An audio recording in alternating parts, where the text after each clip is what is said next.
I feel like coffee creamer right there. That's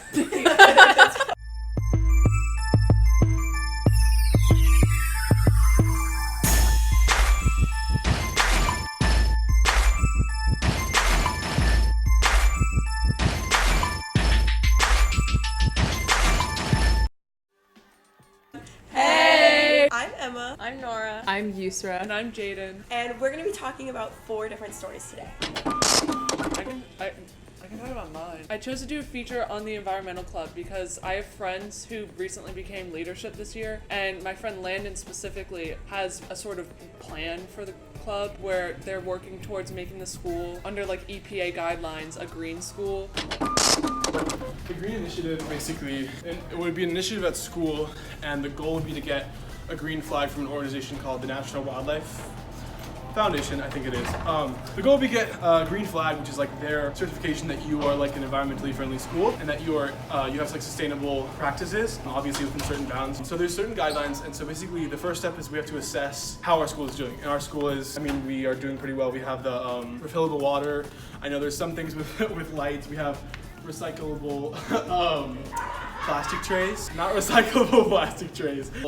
Compostable trays, but there's lots of things that we're doing as regards to that, and so we have to assess how we're doing and then see where we can build from there. The goal of that would be to get a green flag, and then if you get 4 green flags consecutively after every 4 years, you get like eco-school status like forever, which is just enacting more sustainable practices at Battlefield. So both him and Caroline are also just, I think, vice presidents in the club, and I'm really passionate about environmental problems and stuff like that, and I just think it needs more awareness in the school because it is a big issue and it affects everyone, and there's a club at the school, and a lot of people don't know about the club, or people know about it but they don't know like what they don't really know what we do. Like, I don't think people know that we go around the school in the afternoons and recycle for all of the classrooms. Yeah, we were around and teachers were surprised that like the environmental club was actually going around or replacing the bags and stuff like that. So right now we're going around the school and we're putting these recycling lids on. These lids say paper, plastic bottles and cans, recycling only. It's basically just a guideline of so people know what to put in recycling bins. They have one, but oh no. Hey, do you guys have one of these recycling lids? This is what an empty recycling bin looks like. Ideally, there should be stuff in this.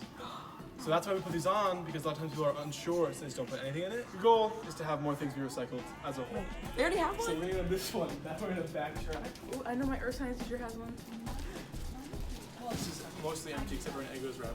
So how did you get into environmental club? I came one day, and it was actually the first meeting I'd ever been to, and they said, who wants to be involved in leadership next year? And I stood up and they voted, and they did not elect me, but I was given a vice president position. So I didn't really know anything about it, but like I've learned, and now I'm in charge of the social media. That's a fun way to kind of spread the word. Do whatever. We talk a lot with the other environmental clubs, so we talk a lot with Patriot Environmental Club because they have a big program going, bigger than ours. Posting quotes, posting videos. Kind of thinking myself like Santa, sneaking in and giving me stuff. It's really good. But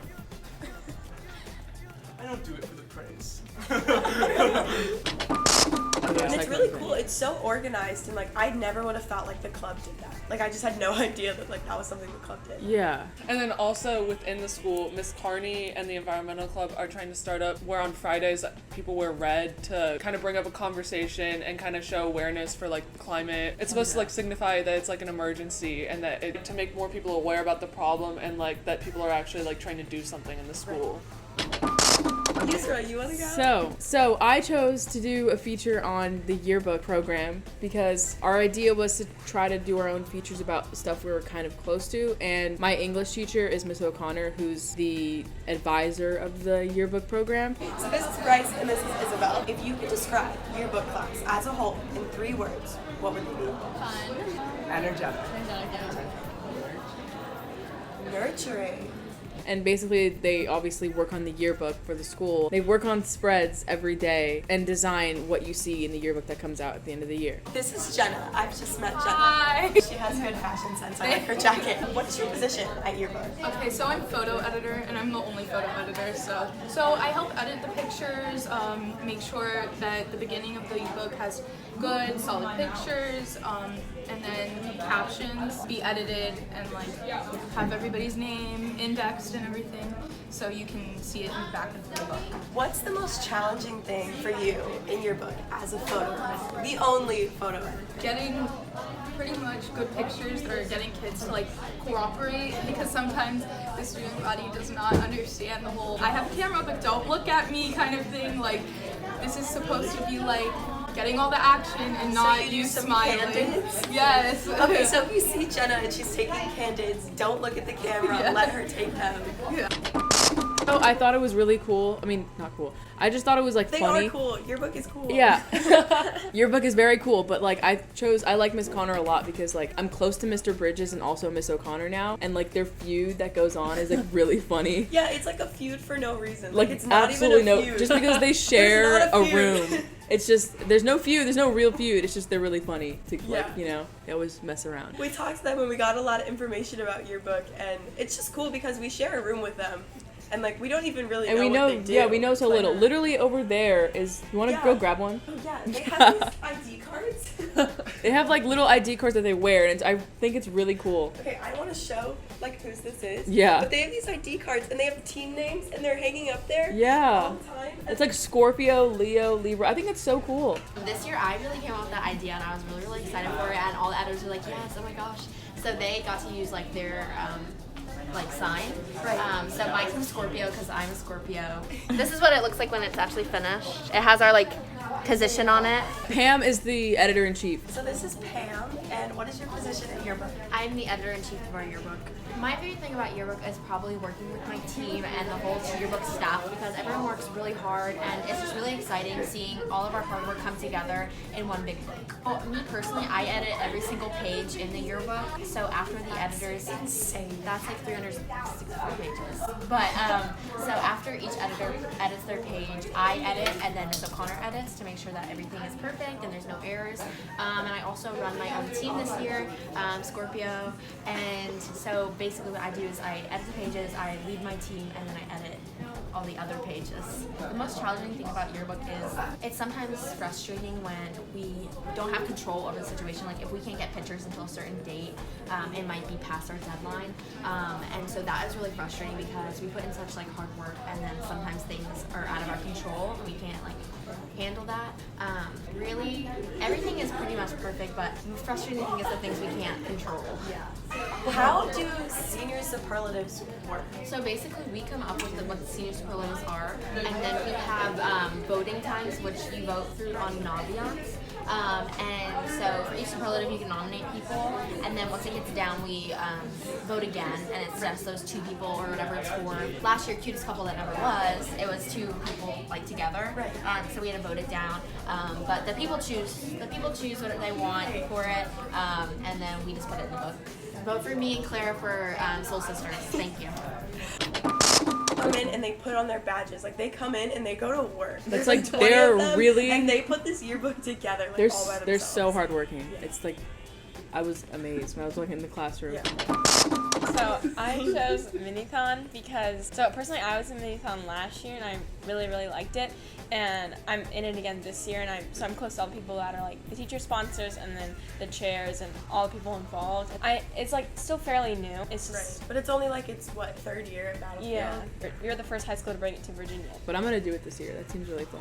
Mini-THON is an extension of THON, which is from Penn State, and it raises money for childhood cancer. Yeah. Yeah. Which is, like- I never knew why it was called Mini-THON, but like Yeah. it's Oh, Thon. really? That's why it's called Yeah, Mini-THON? because, No, because- THON started at Penn State, and then it's like obviously a college thing. Yeah. And And then it's high longer. schools wanted to. Yeah. And it's longer. It's 46 hours. Instead of 12. Exactly. So Yeah. then Mini-Thon is we do 12. Like So at high tried- schools, they started branching out in Pennsylvania and doing Mini-THON. But then Oh, that's Battlefield was cool. the first one in Virginia. Yeah, to ever do it. I didn't even know that. Yeah, I didn't know that either until this year. Yeah. Nora's one of the chairs, so she knows Those what's chairs? going on. Oh, and I feel bad. Mini-THON planning and fundraising starts like now. Yeah. Like it's already Even started. in the summer, we had meetings in the Right. summer, and like we applied at the end of last year, and so we knew that we got the position like at the end of Yeah. last year. It's like going on year round. Right. Hello, Cameron. Well, I'm the overall chair, one of two overall chairs in Mini-THON. Our goal this year is $50,000 for the kids. Being more involved in the entire process of Mini-THON is amazing, and I wouldn't give it up for anything. And I'm super glad that it's my second year being overall chair this year. Yeah, we're really excited for what's going on. Just to explain, Mini-THON is a year-long fundraising event that we have at Battlefield. It is celebrated with the 12-hour overnight event. So this year we're having it March 6th to March 7th from 8 p.m. to 8 a.m. You can do two things in Mini-THON if you want to be involved. You can be a committee chair, which the applications are out right now. They're due on the 4th of October. Or you could be a dancer. Dancer is a term that we've gotten from Penn State University, because Penn State University does their THON. That's what they call their basically participants. If you want to go to the event and be involved in all of the fun things that we're doing that night, then you're a dancer. You can apply to be a dancer. The first thing that you do when you become a dancer is you raise money. We request that you raise at least $100, which doesn't sound, or it sounds like a lot, but it's not really that bad. And then to celebrate everything that you did, you go to that 12-hour event. You don't have to dance. It is just basically a fun party where we stand the entire time in solidarity for the kids that can't. It's so much fun. There's like a raid, there's a dance party, a bunch of different games that you can be a part of, and it's amazing. It's one of the most wonderful things I've ever seen, where you all start out as strangers, and then by the end of the night, you're all best friends.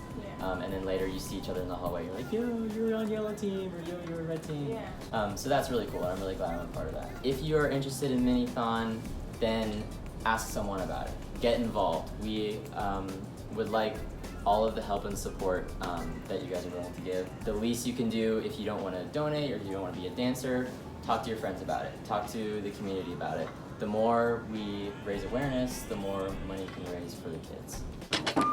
Well, what I chose to talk about was the photography program at Battlefield. I was in it last year, and I was in photography. It was really cool, and I would come in to, like, I know journalism and see you guys, and I'd be like, oh, I was just in the dark room, like, I smell like chemicals. Oh, and they'd be like, what do you do in that class? Like, what is that class? And it's such a cool niche community at Battlefield because it's an art class, but you also get an IT credit for it. It's this, like, really? Yeah, it's like a really cool class, and not a lot of people know what it's about. Like, I joined photography, like, went into the class, and I had no idea what the class was. Yeah, I didn't even know they did like stuff with Photoshop. Yeah, like, exactly. We learned how to make a GIF. Really? Like, I made a GIF of my dog.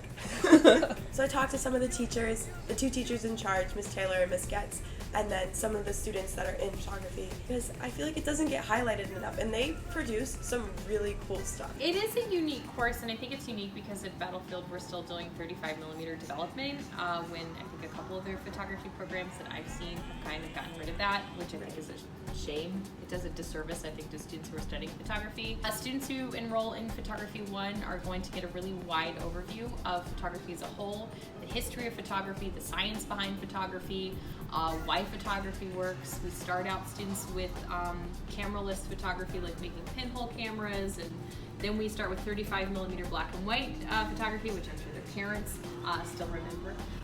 We go into a dark room, we develop film, because I think we've found and have agreed that if students can understand the science behind 35mm photography, can get these photographs to turn out well, then when they have something that is a little bit more advanced, like a DSLR or a digital camera, they're much more in tune with how that camera works, how it functions well, and can just take better pictures because they've developed a stronger photographic eye. So Photo 2 obviously piggybacks off Photo 1, but instead of using the darkroom, we use digital cameras. So we talk about Lightroom, Photoshop, we do studio lighting, and then we mainly, once they understand the DSLR camera, we focus on visual voice. I hadn't done a lot with photography until I started teaching. I taught at another high school before this, and they needed a photography teacher, and I said I'd be willing to do some independent research and learn photography as I went, and I ended up teaching that course and kind of just leaping into it, and that was a 35mm photography course, kind of like this one.